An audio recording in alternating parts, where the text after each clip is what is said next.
You can't really understand the history of Japanese cruisers without looking at, you guessed it, Harley-Davidson. We often point to the influence of motorcycles like the Triumph Bonneville and the Honda CB750, the GSXR 750, and a whole bunch of other bikes. But it's fair to say that one of the most underrated motorcycles in history that still has a massive lasting impact on the industry has to be the Harley-Davidson FX 1200 Superglide. And if you're not a Harley person, you may have never even heard of this bike. Quite a lot was happening in the motorcycle industry as we turned out of the 1960s and into the 70s. Of course, the race to build essentially the first superbike had already pretty much been won by Honda with the CB750. Harley and really the entire industry was put on their back foot by companies like Honda and just Honda's ability to innovate so effortlessly. But alongside the massive changes in terms of performance and reliability to motorcycles in general, a new aesthetic was growing in the custom scene in America, and in response to this new movement and the release of movies like Easy Rider, Willie G. Davidson would push Harley to release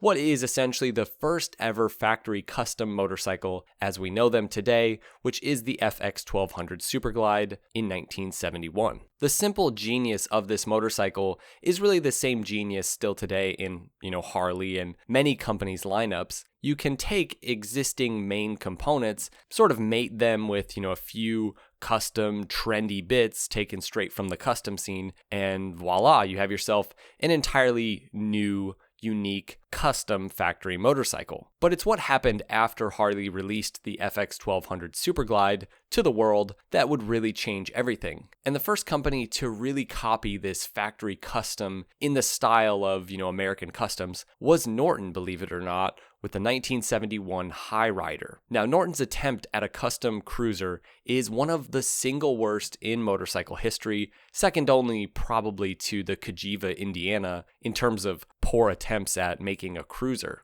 There's no need to spend lots of time on bikes like the Norton High Rider. I mean, just look at it. While the Harley looked, very much at home and like a complete custom motorcycle, this one showed its cards that it really was just, a few out-of-place bits thrown onto an entirely unfit platform, like trying to make a bagger a sport bike. And the other surviving British brand, which was Triumph, would also begin to make their bikes look just more cruiserish in general, but it's what would come out of Japan that would really change everything. Now, the first Japanese company to really begin to tackle the idea of building a factory custom cruiser was actually Kawasaki a few years later in 1976 with this bike, the KZ900 LTD. This was essentially just a Z1 or KZ900 with high bars thrown on, a lowered seat. Many of the styling cues that would become standard in Japanese cruisers going forward were there on the KZ900 LTD. Sure, the big, powerful inline 4 was a bit out of its element, but all in all, it was a much better attempt at turning an existing bike into a cruiser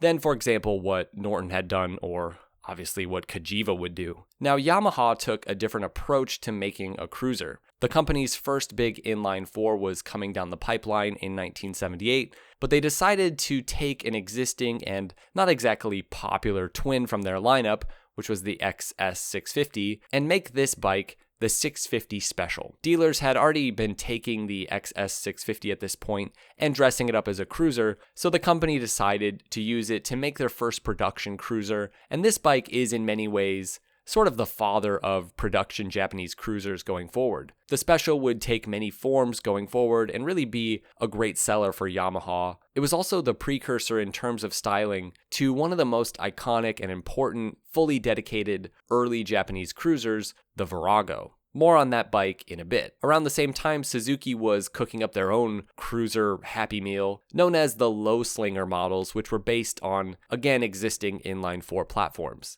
Still though, at this point, Harley reigned supreme in terms of building and designing factory custom cruisers. Sure, the Japanese attempts were cheaper, but most riders knew that these were not dedicated motorcycles, but simply existing models with a few different pieces added to them to sort of make them seem like cruisers. They really were cruisers in disguise. That is, until the Virago. The Yamaha Virago was the first Japanese motorcycle designed from the ground up to be a cruiser. Now, this bike is worthy of an entire video in and of itself. To some, this bike is a hero, to many other, a bit of a villain. This bike would send the Japanese industry fully into the business of making what many call Harley copies, because this motorcycle actually had an all-new V-twin engine right at the heart of the bike, and a Japanese company making an American-styled V-twin. Well, that was a big deal. But the thing is, a company like Yamaha can't still help but make an advanced bike, and that was part of the appeal of the Virago. It was still overhead cammed, and on paper, the Virago was a much better motorcycle than really anything Harley had to offer, but the overall design, especially in those early years, was just a bit off. The ergonomics worked, but it just looked a bit odd. The DNA, though, of essentially copying Harley but making it so that you were actually getting your money's worth with your Japanese cruiser is really what's important. The model would expand into essentially a Virago family of small and large displacement cruisers. It was one of very few knockout new motorcycles coming out of Japan at this time in terms of sales. And it forced the other Japanese manufacturers to get on board with the American-styled motorcycle. Now, Honda hit the ground running with its take on American cruisers in 1982, releasing the Sabre and Magna power cruisers, as well as the Honda Shadow, pretty much all within a year. The Shadow family would make a lasting impact and continue on in various forms for decades in Honda's lineup, ranging from 125cc all the way up to 1100 cc's. The Shadow really was Honda's response to the cruiser demand. These bikes are simple, they're super reliable, and they have a certain simplicity in terms of styling that seemed to be difficult for many of the other Japanese manufacturers to nail. I mean, a mid-90s Honda Shadow pretty much looks like a Harley. It's really that simple. A Virago, on the other hand, just kind of looks like a Harley gone wrong. As the concept of building an American-styled motorcycle became more of an option for the Japanese companies, some of the manufacturers thought that the best way to approach competing with Harley was in terms of specs. What if you could buy a bike that looked, somewhat like a Sportster or a Softail, but had 3 times the performance for pretty much the same price? They thought that's what the Americans would want. Honda was the first Japanese company to release what we now would call a power cruiser, though arguably that first custom factory cruiser from Kawasaki, the 900 LTD, that thing was pretty much a power cruiser. The Honda Sabre and Magna were cruisers built on powerful V4 sport bike engines, essentially sport cruisers or, sport tourers, depending on how you dress them up. And at this time, the mid-80s, we see Yamaha release the VMAX, Kawasaki, the rather odd Eliminator. Now, these bikes were amazing in their own right, and they would influence Harley in their own production later of the iconic V-Rod, but in the long run, they really wouldn't be the future for the cruiser market. Instead, taking on Harley at making big, torquey, more traditionally styled cruisers would really be the way to go, similar to the way that BMW has sort of attacked Harley with the R18, though I don't know that that's working all that well. Most of the Japanese companies were reluctant to take Harley head-on in this area, and there is lots of tariff drama keeping the Japanese companies at this time from competing with the big cruisers from Harley. That is until 1987 when Suzuki released its iconic Intruder, a 1400cc big American-styled V-twin cruiser. The big Intruder was built to be literally an intruder in the American market, taking on Harley's 1340cc Evo line, and it really did well, and it had everything going for it, low-end grunt and power, enough to pull away from all of the competition in this class at 45 miles per hour, despite being down a bit on horsepower in comparison to some other bikes in its class, but also surprisingly classic styling, a loud roaring exhaust note. This was a knockout for Suzuki. The Intruder would lay the groundwork for a successful run making cruisers, and you may now know of this bike as the Boulevard. The Intruder was so simple to maintain, it was really just a big, air-cooled V-twin with Japanese reliability and just good performance. Then Kawasaki was quick to join the race with the Vulcan, with the standout feature being the fact that it was liquid-cooled, produced more power, and offered a more modern experience. This was a cruiser that didn't just challenge the other more retro-styled bikes, but also big touring machines like the Goldwing, despite the fact that now the Vulcan is a bit of a turd. All of the hard work from companies like Yamaha and Suzuki and Kawasaki and Honda, all of it, alongside, of course, Harley's paving the way, would really build the cruiser market into what it would become in the 1990s. I mean, some of these motorcycles were some of the most popular bikes in the Japanese companies' lineups through the 90s. Lots of interesting things happened along the way as companies like Honda sort of figured out what the American market actually wanted out of a cruiser. For example, the Shadow was a great bike and it did really well, but many riders found themselves longing for a Harley because it just had so much more character than the Shadow. All the stuff Honda had spent the past 3 decades really trying to remove from their motorcycles, that was the stuff that people wanted, but it is all the stuff that, makes your bike break down, like unnecessary vibrations. So with the Shadow, after seeing that many of their customers were actually deleting the counterbalance for the crank, well, they went and just deleted it themselves, and that's how we got the Honda Shadow Ace, or American Classic Edition, which would in certain years be Honda's best-selling street bike. In the mid-2000s, we also saw Honda attempt to learn from the 80s and get ahead of the curve for a new custom scene, which was choppers. Well, it's not exactly new, but it did become a bit of a craze with the release of the Fury, which for some reason still resides in their lineup. I don't feel like anybody buys that motorcycle. Many Japanese cruisers would build their own fan bases. There's absolutely cult level status for some of these bikes like the Honda Shadow or the Yamaha Bolt, at almost the same level of some Harley bikes, and some of the best Japanese cruisers still exist in some form.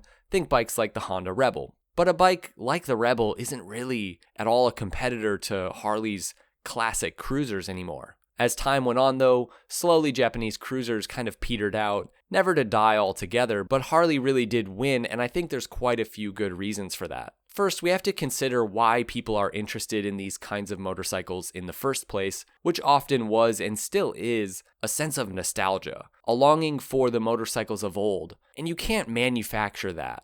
And the entire cruiser and custom cruiser scene has undeniable American roots, much like the more recent retro craze has undeniable British roots, so it's no surprise the most popular retro motorcycles come from British companies, and the company that would win in making American-styled cruisers, well, it was really the only American company in Harley. The factory custom cruiser scene goes all the way back to the 1930s with American companies like Crocker. We said that the FX 1200 Superglide was the first factory custom, but really all of Crocker's motorcycles were pretty much factory customs, all the way back in the mid-30s. But you also have to look at just the difficulty that comes with making a cruiser. Making a successful cruiser is not near as simple as you might think. The Japanese companies had spent so much time and money working to build advanced, performance-based motorcycles, designing and developing, a CB750 or a GSXR 750. It's just not the same puzzle as making a bike that can really compete with a Sportster. People don't buy a Sportster or a whatever glide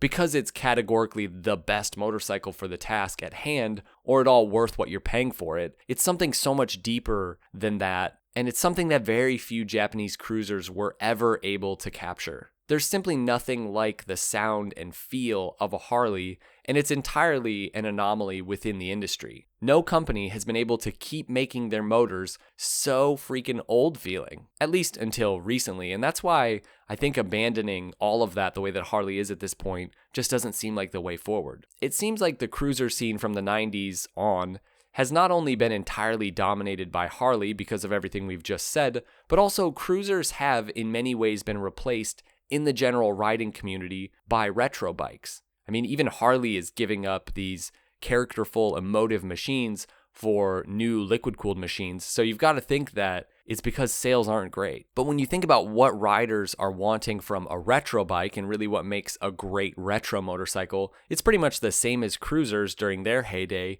You want a bike that has authentic heritage, you want a motorcycle that actually looks and feels classic and timeless. Even look at the way the retro bike craze has influenced the entire industry. Everybody has a version of whatever sporty street bike that they've, slapped a round headlight on and tried to sell as retro. It's no different than what the Japanese companies were doing early on with their cruisers in turning their regular bikes into kind of cruiser-ish motorcycles. It's no different than what, Triumph and Nortons sort of became in the 70s in that they just kind of started to look like cruisers. It's the same with retro bikes today. And guess what? Most of the big Japanese companies also have no clue how to make a good retro bike either, because their entire business model has never been centered around the ideals of that kind of rider. Except for Kawasaki, the W800 is a pretty great bike. But companies like Royal Enfield sort of come out of nowhere and make a massively successful bike like the Interceptor because they kind of get it a little more. I'm sure there's more to why Japanese cruisers went from